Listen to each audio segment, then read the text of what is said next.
Good afternoon, everybody. How are you? Good afternoon. How are you, Rabbi? All right. So, the Kitzur Shulchan Aruch, the Abridged Code of Jewish Law, Chapter 5, and we're at number 10. So, we're discussing the halachas, the laws of how a place where we have any Devar Kedusha, study of Torah, davening, brachas, has to be clean. So, Yud number 10. Mish mispalo, someone davened somewhere. And and after he finished davening, or she finished davening, they found excrement in the place where they davened. Excrement. Yep. See, it's you have to speak like an Australian. Huh? Okay, then you won't have an accent. What's the planet that goes around next to Saturn? No, never mind. Anyway, so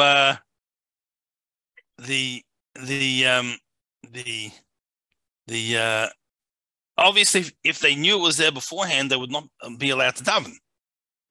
The situation here, though, is that they davened and then found it. So the question is there a degree of negligence? And if there is, does that disqualify their davening, their prayer? So we say like this: Im hamokim ahu hayroi, this topic was Shema. If this is the kind of place where it was quite possible that should have been there, and you should check beforehand that yesham soya, that there could have been this waste, or partial bodok, and he was negligent that he didn't search for it. So, if it was such a place, since his Shemona Esrei, his Amidah prayer, is in the place of the daily sacrifice, then we look at this as if it was the sacrifice of the wicked, so to speak. In other words, they were negligent. This place should have been checked first. You know, let's say, for example, a person davens in a back alley, whatever reason, and there's an expectation there could be things there and you should check it, and they didn't, and then they notice it afterwards.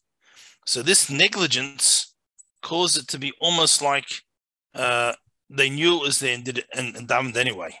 Not exactly the same, but almost. And therefore, the tzarich lachs of this Pal Shemona Esrei, they're going to have to repeat the Shemona Esrei, the Amidah. It's not considered valid because of this. Now, this doesn't only apply to that. V'chein krishma, same thing applies to Shema, shehi midoraisa, which is one of the 613 mitzvahs. V'ein chashash bracha v'tala, and a person has no concern of a needless bracha by davening the Shemona Esrei again. Chayz v'kaira, he should return and he should go back. Avobloy brachas, but when he says Shema, he doesn't say bracha. Okay. Now, v'chein shah brach shamasham, same applies to other brachas that a person makes there. Even benching the grace after meals. That he doesn't go back and repeat. Don't say brachas again. So the Shemona Esrei we do, the Shema we do, but other brachas we don't. So that's if it was a place that there was a certain degree of expectation that it could be dirty, and you should have checked. It was negligence they didn't. However, vim ein hamakom topic was say it's not the kind of place, the regular shul. You don't. It's a closed up building, it's a protected site. You don't expect things to be there, and whatever reason, you davened, and lo and behold, there's something that shouldn't have been there. Then, since there was no negligence, Who would have thought? Why would you think to start doing inspection and shul for these kinds of things? Then even the Shemona Esrei, even the Amidah, after the fact, he's fulfilled his obligation. So that's if he found solid human waste. Then Nimso Meiraglaim found urine. This topic, Yotz B'di'eved Gam Tefillah. Even if it was a place that he should have checked, and there's a degree of negligence, after the fact, he's fulfilled his obligation. That's that. Okay, Yud Aleph. Now, the next din, 11. Yotzimeno reich momato. A person fluctuates. They pass wind. So also with the Basha B'Kedusha at Shichla Reich, they can't say any Devar Kedusha until the smell dissipates. This is if they are the ones who pass wind. Right? The Im Yotzim Chaveiroi, but if it came from someone else, Gam Ken Tzarach Lahamtim, you also wait. Now, when is this? Rak Imhu Oisib with the Matayra. This is if he's starting Torah. If he's starting Torah, if he's starting Torah, he doesn't have to wait, because the smell comes from someone else. Right? Because otherwise there's no end to it. No, there can be, sometimes people can be in a crowded shul or something, and, if you're going to wait for the air to clear up, it may never clear up. Yud base. Now, basic is saying we're going to loosely. Okay, I mean literally it means the house of the throne, but it means the toy. But I am going to just preface this by saying that according to many opinions, a modern toilet is not necessarily a basic kissing, right? And again, without being gross, without risking transgressing Baal Teshaksul, being disgusting, but you can imagine what the old time bathrooms that didn't have any flush and various things. So there was two issues. One was that the substance was there, and number two, even if it was cleaned out, the wooden bucket or whatever happened to be absorbed the smell, and to a certain, so it even when it was clean, it wasn't really clean. Today's bathrooms, if it's clean and there's no actual substance, there is a view that perhaps it's not a basic kissay because the porcelain bowls we have today don't absorb, and it's all clean and flushed and various things. Then so there's two aspects to the basic kissay. One is that it's a place that's designated for this activity, which makes it not a nice place to do things. And number two is the actual, revolting things. Oh, yeah. Right? Yep. So. But Rabbi, yeah. I think that in the bathroom, you're not allowed to say a blessing. Right. So what we're going to do is we're generally going to be strict, and we're going to view today's bathrooms as a problem, but there is room to be lenient, and I'll tell you what I mean. Let's say, for example, the old world basic kissay, old world bathroom. A person who had washed their hands for hamotzi, and they even walked in there, they have to wash again. Even though they didn't do anything, they didn't touch anything, just being in there. Yeah. Wash the hands of bread. Today's bathroom, if it's clean, is not necessarily an issue. It's more, so we're going to see areas.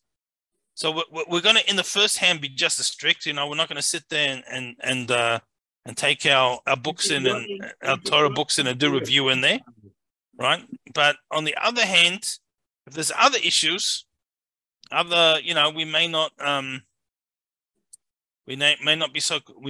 be as concerned. Rebbe, you can run in for a hand towel. Yeah. That's basically it. Yeah, that'll be an example. Yeah, you're running for a hand towel. It's all clean there. And, it's not necessarily an issue. Right. So basic you say. So this lavatory, this bathroom, right, and I'm separating it. I'm trying not to call it bathroom because if we have separate toilet and a bath where we wash isn't necessarily as strict as a. All right, but anyway. Yeah, but if you have to touch the handles of the door or the cubicles, I wouldn't take it as a clean place. No, first of all, we're talking about cubicles. I'm not talking about a public bathroom necessarily. I'm talking about a home. And second of all, I'm not necessarily talking about washing for hygiene. Right, so it's very, very important. I know, but it's tameh, isn't it? Well, there's washing for tumah and there's washing for hygiene. And to wash for tumah, for example, requires pouring water over 3 times. To wash for hygiene requires soap and scrubbing. It's a different purpose. But if we say the example that Isaac gave, the person that say ran and grabbed the hand towel. So the door was open, didn't really touch it, just grabbed the hand towel, whatever it was. Or you grabbed some liquid soap, grabbed the soap to bring to the other sink, whatever. Just you washed your hands for hamotzi at the sink in the hall, and there's no hand towels. Yeah, and the door you ran and got a hand towel. It's right next to you. So you stick your head in, you go to the towel thing, and you pull a few sheets, and you walk out. Right. So if that had been a real basic you're saying, as they were in the old times, then the washing is no good. You don't have to wash again. But in today's modern ones, if it's clean, modern ones aren't always clean. But presuming that it's been, that's clean, then it's not an issue. Okay. But in the old one, even though there's petitions, and at the moment there is no solid waste there. You have to stay away from it. Not only away, you can't be in there. You have to keep away from the basic Yisai itself for Amos. Now, again, this is all pre-flush and various things. In today's house, I'm not suggesting that you set up your prayer area at home right outside the bathroom door. But today, you don't necessarily have to stay 6 feet away from, which at home, it's probably easy to anyway, but let's say someone's in a hotel room, various things L'chein safsel haso im nekev shemidim tachtav garaf leponasimov. Now, therefore, the seat, right? They used to have a seat. The seat had a hole, and under that they had a bucket or a trough. This graph is like a little. Anyway, that's what they had. Rabbi, I have a question. Yeah. In our shul, sometimes you walk in on Saturday and they didn't flush the urinal or the toilet. Is that a Chabad thing that they don't flush on Saturdays? No. I think somebody that's just said yes because they didn't want to activate the water or something. No, everyone flushes. The only reason maybe not to flush is if it has those the little the little ball things, that they put in urinals. The electric. No, not the electric. The little like soap. And the smell. Liquid, the cleaner. But they're solid balls. Yeah. Little pieces. They're disinfectant. Right. Yeah, disinfectant. So that can be an issue because on Shabbos you can't make a solid into a liquid. Oh. So shuls should be careful about using something else on Shabbos, or use something else in the public bathrooms.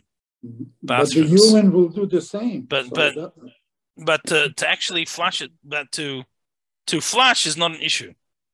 You're not making it a solid. Once it's a solid, and water hits it, all it's doing is taking some of the fragrance. Yes, it may be getting smaller, but it's keeping the urinal fresh. It's the same thing, but there's liquid ones you can put in, as So well as that. maybe- It's the same as a bar of soap. So on Shabbos That's we correct. use liquid soap. Use So liquid maybe soap. it's kids. Maybe it's You're- kids that are Could be doing kids. Yeah. What? Are you listening? Yeah, listen. Right. Yeah. So it could be that's the issue. I mean, I wasn't there, and Yeah. even though God willing, I hope to visit you one day in person. I'm probably not going to go inspect the urinals, but but it won't be the first item on my agenda of my trip. But Yeah. but so that's what it could be. Other than that, all I can say, I know, that unfortunately some people are very lazy, and Okay. without trying to be over shock, so we see there's always difference between public bathrooms and bathrooms at home, and it's not just the amount of people use it. It's just unfortunately some people don't have, they haven't been taught. Some people to, walk out without washing their hands, so that's another thing. Yeah. So you got to make sure you know who to shake hands with on Shabbos after davening. Yeah. Right? Ever. So anyway, Afa Pisha Haitzi is a graph. So we've got this seat. Under the seat, so it's a seat with a hole, and under the seat there's some type of receptacle. So even though the receptacle has been taken away, so all you have now is this seat. And you've even covered up the hole. You put like a piece of wood on it, and now it's a regular seat. Nevertheless, Yesh din basic say this stool, the seat has the halachic category. It's categorized as a basic kisei, as a toilet. And again, part of that was that the materials they use, like today in hospitals and nursing homes, when you have these types of things, they're normally plastic, and there's a vinyl sort of seat cover, and it can be wiped down. It doesn't really absorb the same way that once did. Today, it was wood, and the wood absorbs everything. Now it's plastic. Yeah, so it's not the same issue of plastic. So to say a bracha or learn Torah, you have to either take it out of the house or you have to cover it entirely. And again, this can be an issue in a hospital room. So the same person has a bedpan, there might be stainless steel. Often it's stainless steel. They can be totally cleaned and sterilized, but still, it's designated, and so a person should cover it. But if this seat was from the very beginning multi-purpose seat, yes, it got used for that once in a while, but it also was when the need arises. So it was made for sitting, and when a person needs it, they take out the cushion, and then they use it for the bathroom purposes. And it's only in a time of need you take off the cushion and use the bathroom. And then you put back the cushion. So this we can be lenient. Now, obviously, again, it still has to be clean. It has to be clean, and it can't be something that absorbed. But it doesn't have since it's not designated, it wasn't made and designated for that purpose, or at least primarily for that purpose, then as long as it's clean, one can use it. One keep it in the house.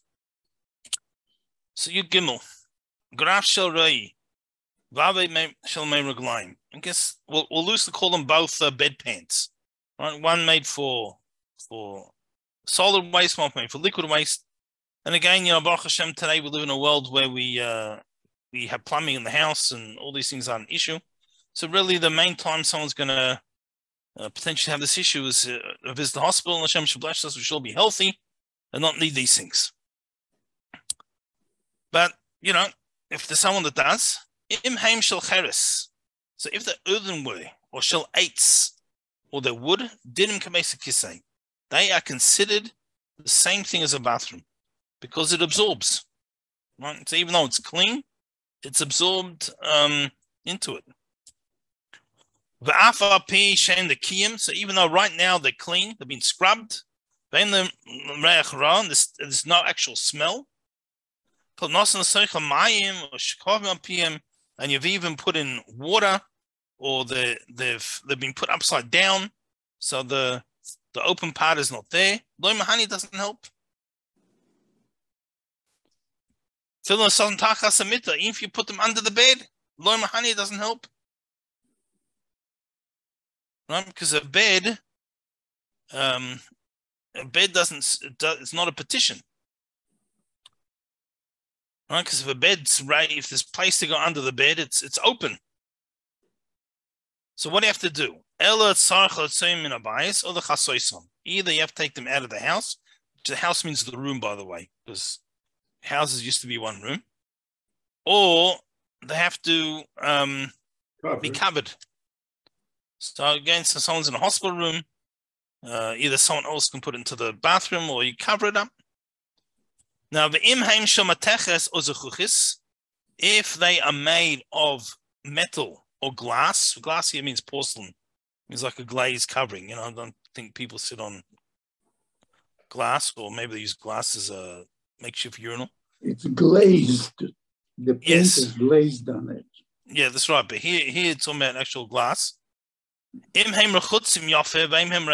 they're cleaned really well and there's no smell at all, you don't have to distance yourself from them. Okay, then he brings a side point. Again, today people don't really live in rural societies, and even those who do, we have garbage collection and various things. But it used to be the garbage disposal unit in a farm was called a pig, and the pig got all the rotting waste, and even the human waste went out to the pigsty. So pi chazir, a pig's mouth, since they it pecks, it eats human waste or animal waste. Its mouth has the same law. It's considered the same thing as like a bedpan. It's like a bathroom. For the oilam in a nar, and even if it's just this moment come out of the river, so it should be clean. The washing doesn't help. So person has to daven 4 amos, approximately 6 feet away from a pig's mouth. Okay. Personally, I've never had the opportunity to daven near a pig, so hasn't really been relevant, but can be. Daven Mincha at the Dade County Fair. Okay, I haven't been to the Dade County Fair. Is it worth experiencing? Not really. If you want to look at pigs, and animals like that, they have the 4W, whatever that's called, where they give awards and medals to all the animals. Yeah. 4-H. 4-H. Yep. It's fair. It's fair. Yeah. Rabbi? Yes. Did you say pi chazir is a toilet? It's the same din as a toilet, yeah. Okay. Same. Thank you. Okay. Yud Daled, number 14. So based on merchatz, now we're going to talk about a wash. So this is either like again, today we don't really have public bathhouses, but a swimming pool would have the same din. Or if we have many houses, have the toilet and the shower, bath, in different rooms sometimes. So again, then it's only a wash area, or one of these Turkish baths or something. So all these type of things. So based on merchatz, a bathhouse, a wash house, Gam kain asla daber lahar b'shum davar sheb'kedusha. Well, also, you're not allowed to speak or think any davar sheb'kedusha, words of Torah or blessings. V'asla haski shemus michudim lakadosh baruch hu, and we can't say Hashem's names, any of Hashem's names. Afil b'loshen choil, even in non-Jewish, even almost right. So it says, going for example, God b'loshen Ashkenaz. Or God, as we say in English, right? Even a name like that. And similar in any other language. We can't say any of that in a wash house or or alleys that aren't clean. Right? So the reason for this primarily is that people are undressed. And even if there's not someone undressed, this area is designated for people to be undressed. So, you also can't say shalom aleichem to your friend, because when you say shalom aleichem to someone, you're blessing them with God's name. So shalom is one of God's names. So the mikveh, the change room or something, you see someone you haven't seen in a long time, you can't say shalom aleichem. Shalom hu shemay shel Kodesh Baruch Hu, because shalom is one of the names of Hashem. Shneimah says, V'ikra loi Hashem Shalom, and he's called Hashem Shalom. Rabbi, Yeah. my older son's name is Shalom. Oh, very next word. No, But Adam yes. Shemai Shalom. What happens here? A person called Shalom. I have a son Shalom as well. He's my 7 of 11. So sometimes we call him 7-11. Or Slurpee Man. That's very good. That's So we developed a nickname for him because he used to go to the mikveh with me, and his name was Shiel, which we still call him to this day. Okay. So I just call mine 7-11 or Slurpee in the mikveh somewhere else, right? But it's and ironically, I think he enjoys Slurpees more than any of the other kids. I don't know if it's coincidence. Nothing's coincidence. But I'm not sure if that's it. But anyway. So yesh oisim niklesh sham shemoy. Now there are those who say you can't call him Shalom, you can't call him by his name in the bathhouse. V'yesh matirim, and there are those who permit it. Now those who say you can't because it's Hashem's name. Those who say you can is kivan she'einem makaven al inyan shalom. You're not referring to Hashem. It's not your intention when you say it. You're just trying to call over that person. So you have a totally different intention. So it gives the word itself becomes a different word. But so the custom of the world is to be lenient. However, someone who, we normally translate as fears heaven. We say someone that really wants to make sure they're doing the right thing. They should be strict. And if you're ever walking through an alley that might not be clean, and you want to call my son, by all means, call him Slurpee, and you'll know you're referring to him. Of course, he's not the son that lives in Florida. Those who live in Florida, it's a different son. He's Shlomo, lives in Florida. And we've got a Shlomo and a Shalom. Baruch Hashem. That's yes. Okay.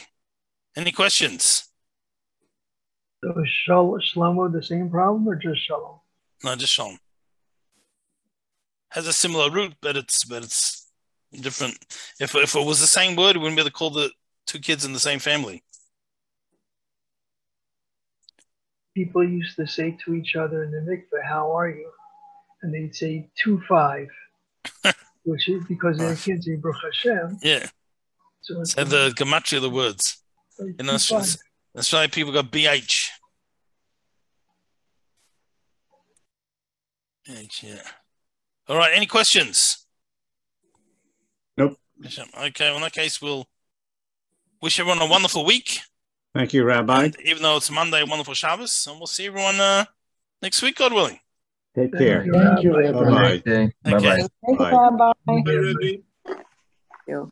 Bye-bye.